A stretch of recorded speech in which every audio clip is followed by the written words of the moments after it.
Welcome back. This is Crick Hollow Games. My name is Chris, and today my co-host is Mike. And today we're going to review a new game that just recently came out called Furnace. Let's take a look at it.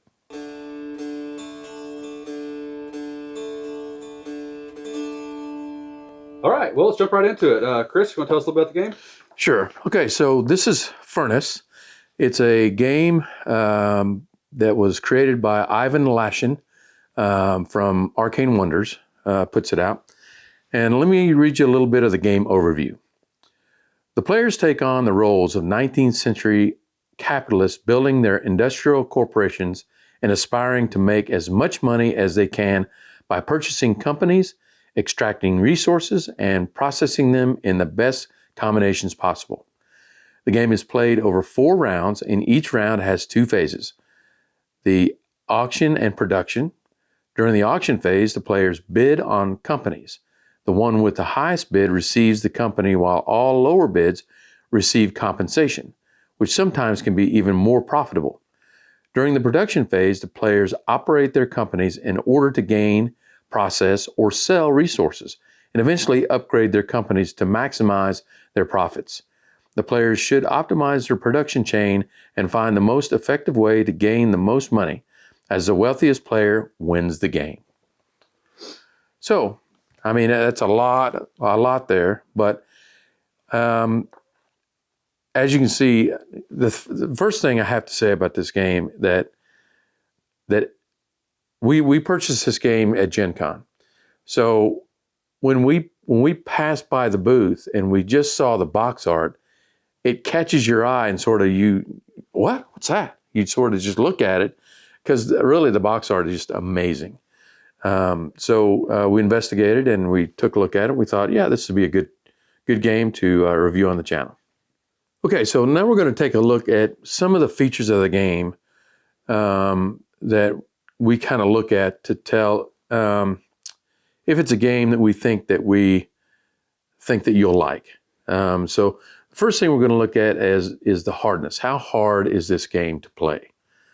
And we really honestly, we went back and forth a little bit because we quite weren't sure if it's one of those games where in the beginning, when you're learning the game, you have to kind of go slow. You kind of have to figure with a few things out here and there. But once you figure that out, the second game, I think, what did the first game take us? Almost an hour? It took us about an hour on the first game. The second game took us about 30 minutes. 30 minutes because we figured it out and boom, we went right through it. So I don't know, what do you think about the hardness on this? After us talking about it, it took us a little while, like you said, to kind of figure out where should we grade this. We grade on a scale of 1 to 5. If this is your first video you've seen with us with board game reviews. The bidding mechanic is super simple. The actually accessing the cards takes a little bit to get used to, but once you do, it's a very simple game. And the nice thing about it is you don't have to wait on everybody during the production phase, like we was talking about earlier. Everybody kind of does their own thing and then finishes. So you kind of have a little trust element there too. So we went back and forth between a 2 and a 3, back and forth a lot, and we were like, let's just grade it a 2.5 because that's kind of how we feel about it. Yeah. It's not very hard. It's not very easy. It's right there in the middle. Right. I do not think even some younger kids would have a horrible time playing this. Maybe like 10-year-olds, I don't think would have a hard time playing it. So exactly. Yeah, I feel the same way. We thought 2 was a little bit too easy. 3 was a little bit, too hard. It's sort of like, the 3 bears. 2.5 is perfect. You're right. So right in the middle. So that's how it came up with that rating. So now we're going to talk about how long. I think we've already kind of covered that, but yeah, the game is supposed to play between 30 and 60 minutes, which I find to be a very fair estimate. Our first game, when we were there were 4 of us playing. I had played it before at Gencon and actually tested the game. The other ones hadn't. As they were learning the game, and we had to learn the cards and what the cards did, how resources changed hands and things like that, it took about 60 minutes to play the first game. But like we said, the second game was only 30 minutes. It would have gone faster too if I know I had to stop a few times because people took stuff I wanted. Yeah. And that's kind of that's. I don't know if we're going to cover this in another area, but I think the game mechanics, we'll talk about that. So, but yeah, like I said, but this is with every game. I mean, this is not you just don't get a game and say, oh yeah, I can just whip this out in 30 minutes. Right. No, you've got to kind of go through the rules and figure out how things work and how, the mechanics of it but once you figure that out this game in particular, you get that feeling of apprehension when you first start playing. You're like, okay, how hard is this going to be? But once you're done with it, you're like, oh, well, that wasn't bad. That's all right. This is good. We can do this. And then the next game took us 30 minutes. So and the more you play it, the funner it gets because you know what you're looking for. You know what you're trying to do. 30 minutes.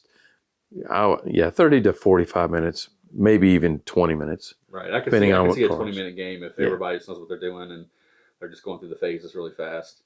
Very easy. And part of the time in the first one is too, and we've said this before in other videos, we learn better by playing than just reading the rules. We'll go through the rules, and as we play the game, we go back and check things and figure things out. Yeah. Which is kind of how we learn. We're more of a hands-on learning than actually just reading the rules. Reading the rules, yeah, right. So. All right, the next category we're going to look at is aesthetics and build quality. So what do you think about this one? I love the look of this. Now, this mat is a separate purchase, which we'll get to later, but I highly recommend getting it. I love the coins. I like how they look. I like the little wooden, this is coal, the little wooden steel, little wooden barrels over there. Supposed to be barrels of oil, but we've called radioactive barrels forever. This is your bidding system tokens, which we'll get to in game mechanics. But the card art is really beautiful. It's all these industrial buildings from Industrial Revolution. Yep. I really like that aesthetic, steampunk kind of. That aesthetic has always spoken to me, so I always like looking at that. But overall, talking about this, I would have to give this a 3 on it.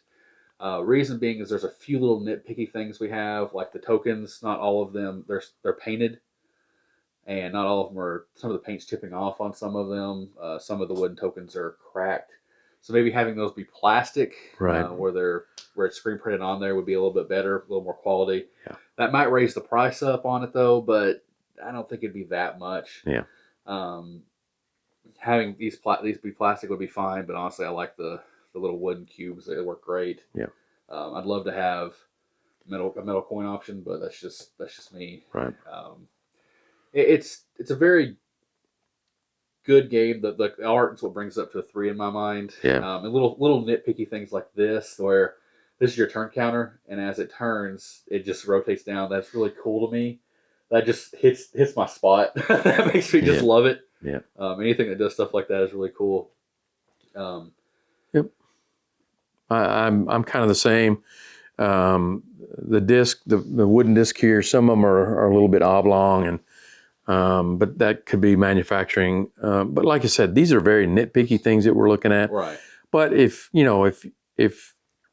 quality of game is something that is important to you, we want to make sure to convey to you what we found we didn't quite like about it. So, but he's right. The card art, again, it's got that steampunk feel.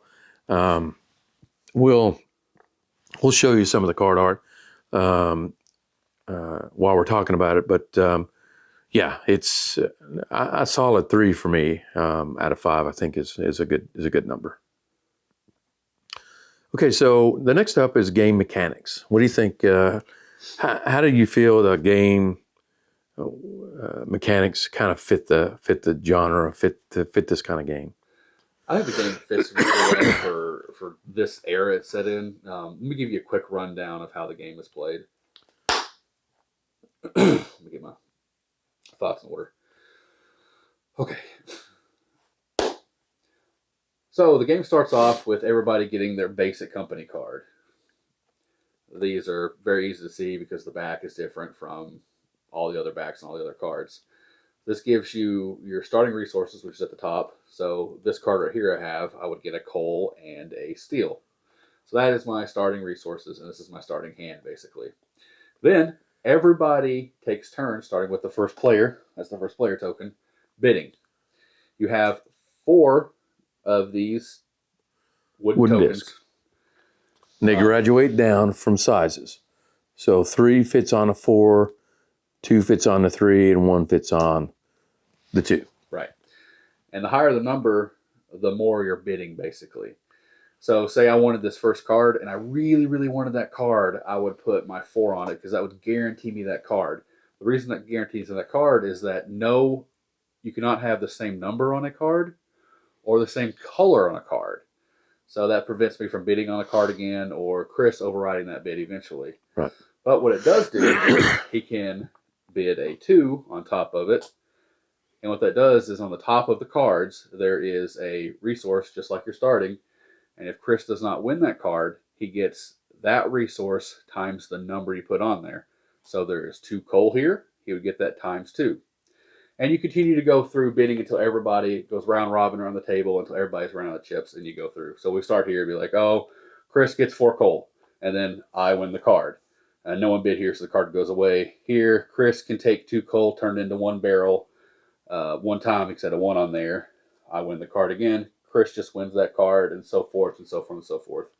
Once you do it a few times, it gets really easy. I did find myself we found a few people tripped up thinking that 4, we give them 4 at the top. It's just one of those little mechanics things you had to learn over time. Yeah. Now, once you do that, you take your card, you build yourself a tableau. So this is a tableau building game. And then you run through all your cards. Now, you can do your cards in any order you want. And your object of the game is to get more money than anybody. So your money or victory points. So you can do them in any order you want to try to maximize your profit. So let's say this base card, I start off with the technology, and then I go on to the next section, which I can spend 2 coal. Let's say I had 1, 2 coal. I can spend 2 of those coal to gain 2 money. There's a 2x here, which means I can do it twice. That middle number over top of the line tells you how many times you can do that.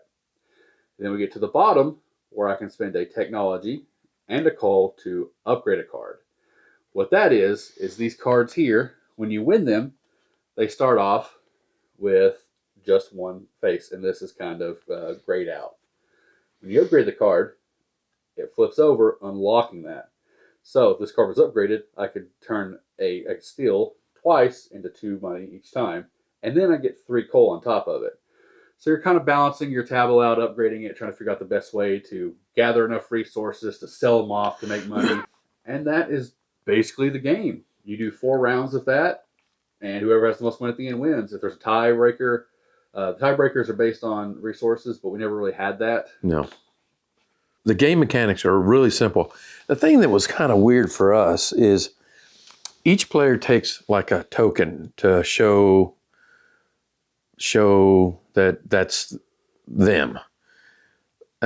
We talked about it, and we felt like maybe the creators of the game looked at the game and said, I don't know, this doesn't seem like a lot. Maybe we could throw in little tokens to represent each person like they do maybe in Monopoly, or not Monopoly, but in Monopoly. You've got like the car or the dog or the thimble.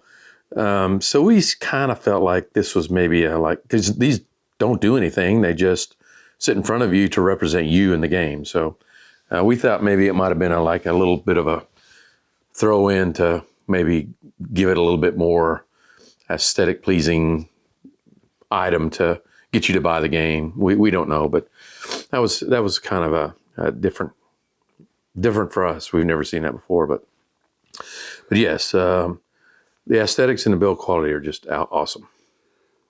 All right, we're talking about the game mechanics, but again, the game mechanics are simple. It's like I said, once you learn how to do it, you're basically putting a disc on a card, and if that card doesn't have a 4 on it, and you put a different number, then you're just basically getting what's at the top, and if you put a 4 on it, you're getting the card. So again, it's relatively a simple thing. What would you rate the game mechanics? Probably a 3.5. It's simple. but it's not. I don't know. There's only so many different things that can happen, and then also something I found is some of the cards that I had in my tableau, I couldn't actually use. So that was kind of disappointing because either one, I didn't have the right combination of barrels and steel or to get what was on the card. So I just had to kind of let those go. But I mean, that's again another small nitpicky kind of thing. So right.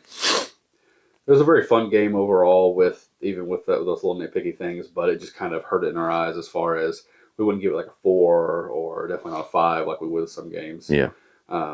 It's definitely just kind of a fun game, which rolls us right into our next point of replayability of this game. It feels like one of those games where you couldn't just play it over and over and over and over again in my eyes. We have some games that you could there's so much variety and so much different things that happen that you could just constantly just toss out those games. Yeah. This definitely feels like one of those games. It'd be fun to play a couple of times in a row, but eventually it would be like, hey, I just don't want to play that right now. But it's definitely a good one to have in your stable to play. Yeah. Which is why I would probably give this a 3. Yeah. I think this is a game that's built for you have some friends over and you plan on playing a large game, but to kind of get you warmed up, you have everybody over. It's 5 o'clock. You're done eating. You're ready to sit down. You talk a little bit. You break this out. You play it for about 30 minutes, and then you maybe 1 or 2 games, and then you move on to your larger game that you came over to play. I don't think this is a game that you'd invite people over to play all night long, because after maybe the 3rd playthrough, you're like, okay, I'm pretty much done. But again, this game is one that we feel that is worthy of being in your collection for that reason. You may have people over and you don't know what to play. So you're like, okay, well, why don't we play Furnace for now, play it. And as we're playing, we'll figure out what other game we want to play. Once you're done, you put it away and you pull out the game that you decide you want to play. So again, it's a 3 for me means it's good to have in your collection and it's good to play, but it's not a game that you want to play over and over and over, like Mike said. Right. If it was a game like a 5 game that was, rated at 5, that's a game you'd want to pull out every time you meet with your gaming group. 1 would be, I don't even want it in my collection. I hate this game so bad, it's not even funny. Oregon Trail. Yeah. So 3 is like I said, it's good to have in your collection. It's good to play a couple of times, and then maybe a month later have somebody come over and play it again. That is one thing I want to touch on about the replayability. There is some cards in here called capitalist cards that are different for everybody that you can use when you're after you've played once or twice and you kind of got a grasp of the game. They give you things like one of them gives you an extra 2 that you can spend on when you're bidding phase. Some of them give you like additional coal every turn, or technology down there. You get free technology, things like that. To kind of add a little bit of variety to the game, but again, and that's what helped push it up to a 3. But again, it's not enough to make this something like we said that you just want to play constantly all the time. Yeah. So. Yeah. But again, it is definitely a game that's worthy of being in your collection. And with saying that, we're going to move into the availability and cost of this game. So how easy is it to find this game? Surprisingly pretty easy. Amazon has it. Some of the online game stores have had it, which we say a million times, try to support your local game store first. If you can't find it there, go ahead and get it on Amazon. I was able to find this pretty easy, and you can get it directly from the manufacturer. You can get it directly from Arcane Wonders. They have Furnace, they have the mat, and they have the promo card. You can order straight from them. The game itself runs you about $40, $39.99. The mat is $12 or $12.99. Cool thing about the mat is it fits inside the box. I know that just gives me good warm tinglies. Like, yeah. I don't know how many times you have a mat and you can see some rolled up stuck in the back. I've got a big bunch of them over here behind me too. Yeah. But having it fit in the box is just great. Yep. And the promo card was, I think, $1. So that's pretty cool if they actually are selling the promo card online, because normally you don't get those at conventions. That's right. I missed out. But like we said, that's why it's worth having in your collection. It's not an expensive game, and it's one of those games where, and in your group there may be a couple of people that really latch onto this game. They love it and they want to play it every time you play. So the price for me, I think, is why I think it's a good game to have in your collection, because if this game was $100, and No way. no. But the price of the mat and the game itself it's worth having, I think. Get you to about $55. Everything, it's promo card included. Yeah, it's definitely worth. Which brings us to my next point that I would recommend. Like he said, getting this game for, it's just fun. It really is. It's just a fun little game. It's a great one to pull out and do things with. You agree with that? Yep. And when we were at Gencon, it was very, very popular. By the end of I think we were getting ready to leave on Sunday, and we swung by, and on I think Thursday when we went in, it was everywhere. It was like a big wall of Furnace. By the time we passed the booth again, there was only a few copies left. There was no promo cards left, and no mats left. So it was a very popular game at Gen Con, and it sold well. So yes, I would recommend this game to purchase it and have it as part of your collection, as a game that you either casually play, if you have friends that play games, but they just come over for dinner and hey, why don't we pull out a game and play? This might be one that you want to play with those people that come over, but it's not one of those games where they're going to be there till 1 o'clock in the morning. Right. Come over, they have dinner, you talk, play Furnace a couple of times, and then 10 o'clock they're ready to go home and they've had a great evening. That's perfect. That's a perfect space for this game. Exactly. All right, well, that's it for this review. Again, the game that we just reviewed is called Furnace. It's from Arcane Wonders. Pick yourself up a copy if you get a chance. And until our next review, I'm Chris, and this is Mike, and we will talk to you later.